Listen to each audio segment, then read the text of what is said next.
Começar pelos fins. A nova questão comunista. 2.07 Socialismo de mercado ou comunismo pós-mercantil. Para Jacques Bidet, CF, Congrès Marx International, Actuel Marx, PUF, 1996, Marx teria cometido o erro de conceber a relação entre mercado e plano como uma sucessão histórica, vindo o plano socialista tomar o lugar do mercado capitalista. Pensando dialetizar a dialética, página 297, sustenta ele que, pelo contrário, as duas coisas são necessariamente concomitantes e não alternativas. Elas constituiriam até, com a cooperação associativa imediata que se diferencia quer do mercado, quer do plano, aquilo a que chama o trinómio metaestrutural do mundo moderno, de certa maneira, o seu espaço constitutivo a três dimensões. Jacques Bidet não esconde que se trata aqui de uma subversão do marxismo, página 296, sendo a ideia de um socialismo de mercado totalmente estranha a Marx e Engels. Mas, segundo ele, toda a experiência do mundo soviético nulo mostra. A abolição do mercado dá lugar a uma forma diretamente estatal da dominação de classe, página 296. A seus olhos, a conclusão impõe-se. Uma sociedade razoável articula necessariamente em proporções variáveis associação, plano e mercado. Página 292. Isto diz respeito ao próprio trabalho. O trabalho assalariado não seria uma sua forma transitória, seria também ele metaestrutural, o que não quer dizer, claro, que nos devemos resignar a ver o trabalho tratado como pura mercadoria, mas sim que também ele se estrutura inevitavelmente segundo o trinómio associação, plano, mercado. Página 299. Em suma, a questão do socialismo deve ser retomada por inteiro, página 304, nomeadamente para avaliar as suas variantes possíveis no seio desse trinómio, sendo aceite que há mais valor partilhado na associação do que no plano e mais no plano do que no mercado, página 310, mas que se não pode evacuar este último termo. De qualquer modo, a questão do socialismo não se reduz a este essencial aspecto das coisas. Ela também cobre a reflexão sobre o conteúdo concreto do que se pode produzir ou que se joga nas lutas culturais, feministas, ecológicas, urbanas e rurais, etc., a preocupação ética com a sorte das gerações futuras e até a interrogação sobre os problemas da pós-modernidade, como o do trabalho científico, informacional, cultural. Página 311. Neste sentido, leva a encarar um futuro que se poderá designar pela palavra comunismo. Mas seria ilusório pensar que se pode saltar por cima das tarefas do socialismo, e é por isso que devemos voltar a levantar a bandeira do socialismo. Página 312. Tomando conhecimento de uma reflexão como esta, mede-se a tola pesporrência daqueles para quem nada, sobretudo nada com um alcance político, se pensa de novo para os lados de Marx. Também chama a atenção o tão manifesto ar de família das preocupações de todos aqueles que se empenham em reconstruir teoricamente uma perspectiva de esquerda para a esquerda. É sobre esta tela de fundo que se não deve perder nunca de vista que se devem situar as indubitavelmente muito grandes diferenças de análise e de orientação. Numa discussão de fundo da tese de Jacques Bidet, se é que ela se pode resumir ao extremo como atrás se fez, poderíamos perguntar-nos em que é que se dialetizava a dialética quando se apagava a dimensão histórica que as relações estruturais sempre contêm e se com isso o que se faz não é antes desdialetizá-la. Mas para me ater aqui aos conceitos prospectivos adiantados, será que não são passíveis de algumas fortes objeções? Como justificar, antes do mais, que não seja explicitamente nomeado, sob a noção de associação, o não mercantil que historicamente sempre acompanhou o mercado, de modo algum numa simples coabitação metaestrutural, mas numa dialética dos contrários de patente dimensão evolutiva? Onde se foi buscar que as relações do mercantil e do não mercantil teriam a ver com a complementaridade e não com a contradição? No próprio capitalismo atual, o frenesim do tudo-mercado não será abertamente antagónico com a bela vitalidade que manifesta o oposto, do serviço público, no entanto tão atacado, ao intercâmbio na internet, passando pela entreajuda de vizinhança e pela ética do dom de órgãos. Ainda mais, não será hoje uma poderosa tendência do capital o minar, muito contraditoriamente, as bases da ordem mercantil em que assente, Isto quando empurra com toda a força para primeiro plano esse refratário ao mercado que é, em princípio, o trabalho dito improdutivo, essa não mercadoria que é em si a informação, essas atividades em si mesmas não mercantis que garantem o multiforme desenvolvimento dos homens. E será que esta promoção conta pouco na sua profunda crise estrutural? Dir-se-á que ele se esforça precisamente por fazer entrar tudo isto na forma mercado. Claro, mas, e é de sem dúvida a objeção mais contundente à tese proposta, os extraordinários estragos que daí decorrem não tornarão mais óbvia a alienação inerente a esta forma de que se quer fazer uma inultrapassável realidade meta-estrutural. Marx mostrou-o à saciedade.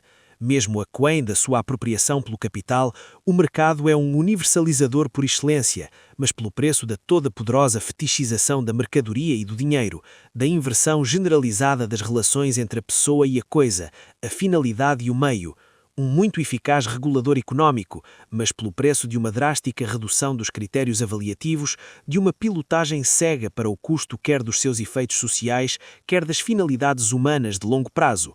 Nestas condições, não nos orientaria o conceito de socialismo de mercado, mesmo que fosse complexizado por associação e plano, numa direção altamente preocupante. Resta então, é claro, um argumento, a derrocada do socialismo sem mercado que foi a sociedade de tipo soviético. Mas onde está a demonstração de que este desmoronamento seria o fim lógico a que se chegaria com a oficial supressão do mercado? Supressão que não excluía, aliás, uma proliferação dos mercados negros. Será de afastar sem exame esta pista explicativa totalmente diferente, segundo a qual a flagrante ineficácia de conjunto desse modelo teria muito mais a ver com o extremo primitivismo, complementado com o pior burocratismo das regulações económico-financeiras que brutalmente substituíram os mecanismos de mercado. E ainda por cima num contexto de fraca produtividade do trabalho e de alienação generalizada das relações sociais. Que teria a ver, por exemplo, com a incapacidade de manter e tornar operativa uma contabilidade em tempo total de trabalho social, de que já Marx realçava a importância para uma economia pós-capitalista. Ora, na hipótese muito diferente e, a meu ver, bastante consistente que aqui evoco, a conclusão estratégica a tirar é também ela muito diferente.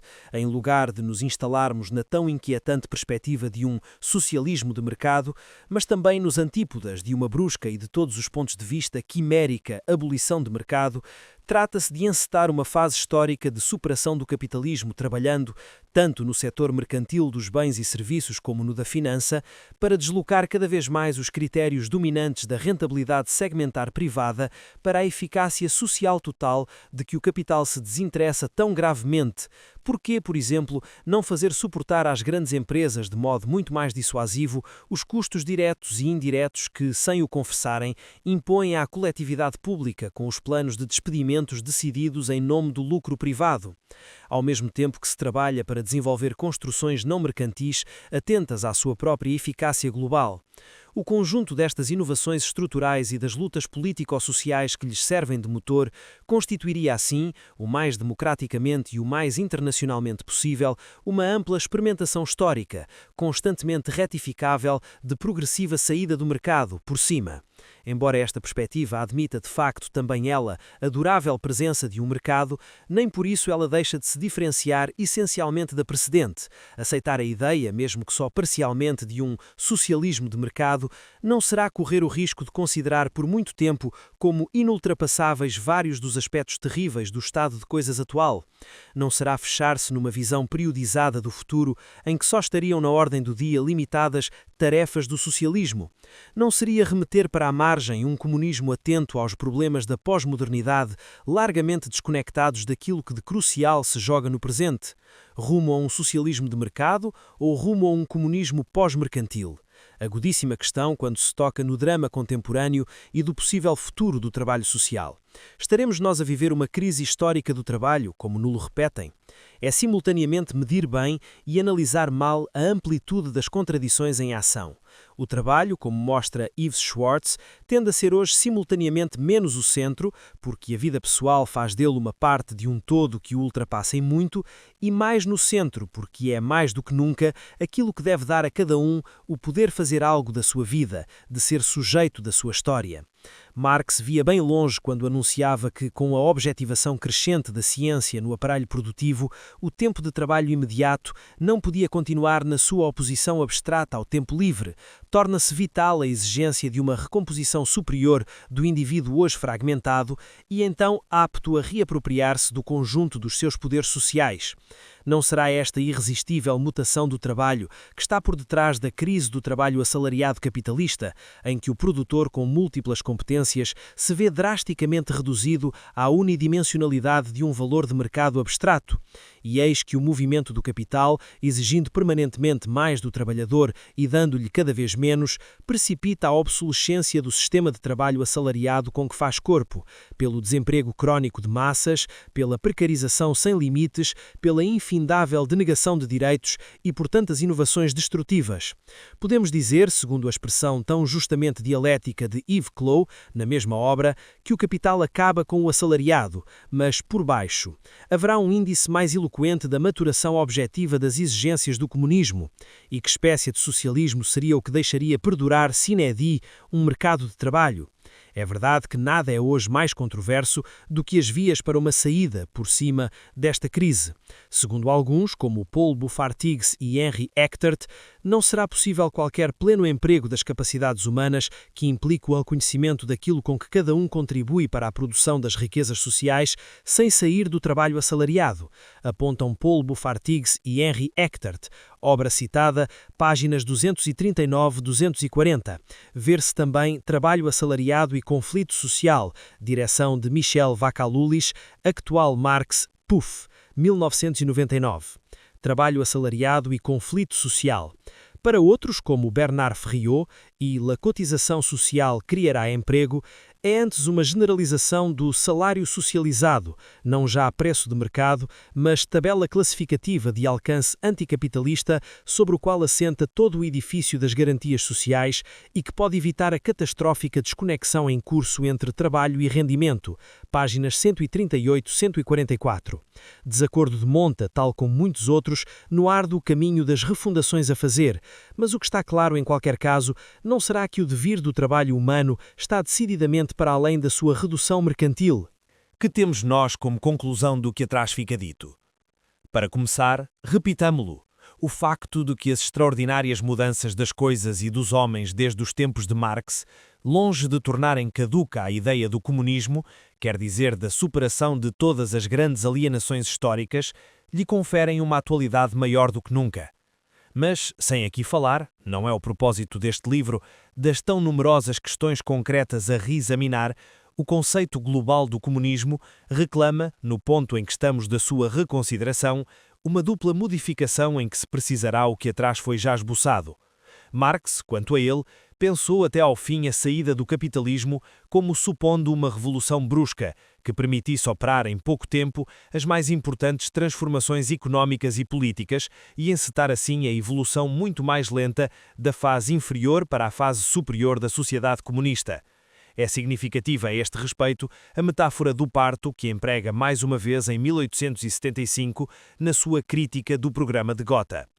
Ora, temos hoje razões para encarar a superação do capitalismo como um vasto conjunto de transformações qualitativas, já não inicialmente súbitas, mas constantemente graduais, a sua imutável essência revolucionária não implicando em si patamares brutais, o que não exclui a priori, claro, que haja eventualmente que conter num ou noutro momento reações violentas.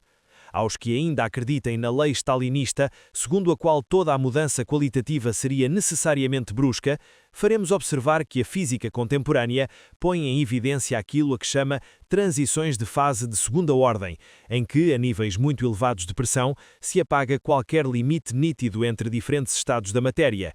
Confronte L. Sev e outros, Sciences and Dialectics of the Nature, La Dispute, 1998, páginas 197 a 203. Permita-se-nos esta outra metáfora. A níveis muito elevados de pressão social, política e ideal, não se tornarão inevitáveis mudanças qualitativas parciais das próprias estruturas da sociedade sem cataclismo revolucionário. Daí a extraordinária importância do que torna doravante possíveis unidades anticapitalistas que vão muito além do tradicional sentido de classe do todos unidos. Voltaremos a estas questões da mais alta importância. Mas, ao mesmo tempo, não será de dialetizar um pouco mais a distinção marxiana entre fases inferior e superior da nova sociedade? Claro que a perspectiva de uma superação do capitalismo implica, se ocupar toda uma fase histórica, a coexistência durável e conflitual de elementos capitalistas e pós-capitalistas numa mesma formação social, os primeiros limitando mais ou menos o alcance dos segundos. Pese embora isso, trata-se de visar logo à partida, de maneira explícita e concreta, avanços propriamente comunistas, por exemplo em matéria de apropriações sociais efetivas, de superação das lógicas de mercado, de conquista de poderes diretos, de perseverante desmistificação ideológica, etc. De objetivo longínquo que ainda é em grande parte, até em Marx, não poderá o comunismo começar a declinar-se em objetivos parcialmente situáveis em prazos próximos, o que apelaria a ambiciosas invenções em matéria de contestação concreta de uma ordem capitalista que já está certamente mais fragilizada em profundidade do que aquilo que parece.